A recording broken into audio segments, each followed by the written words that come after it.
Good morning भावांनो, तुमचं सगळं माझ्या नवीन मिनी ब्लॉगमध्ये. तर सकाळी उठलो, असं आहे की तयारी केली आणि मग मम्मीने पाठवलं मला सामान आणण्यासाठी घराचे.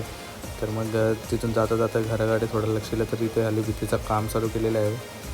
तर ते बघितलं आणि मग गेलो आणि मग रस्त्यानं हा देऊळ म्हणजे आमचा गावचा देऊळ दिसला. मग तिथून निघलो आणि आमच्या पोचलो रस्त्यावर.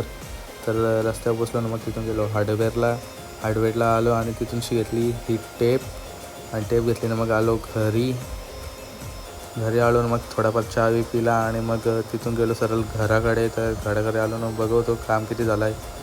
तर येऊन बघितलं तर मस्त इथं व्ह्यू होता. व्ह्यू बघितला आणि मग इथं बघितलं तर प्लास्टर झालेला होता.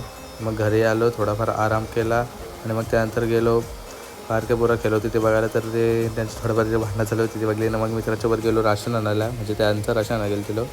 आणि मग तिथून गेलं राशनच्या इथं. तर राशन बघते तरी कामं होतं, म्हणजे जास्त काही प्रॉब्लेम होती. तर मग राशन लगेच भेटलं, मग तो घेतला आणि मग निघालो मित्राच्या सोबत. तर तुम्हाला कसा हा ब्लॉग वाटला असेल तर सबस्क्राईब करायला अजिबात विसरू नका. तर टाटा, बाय बाय.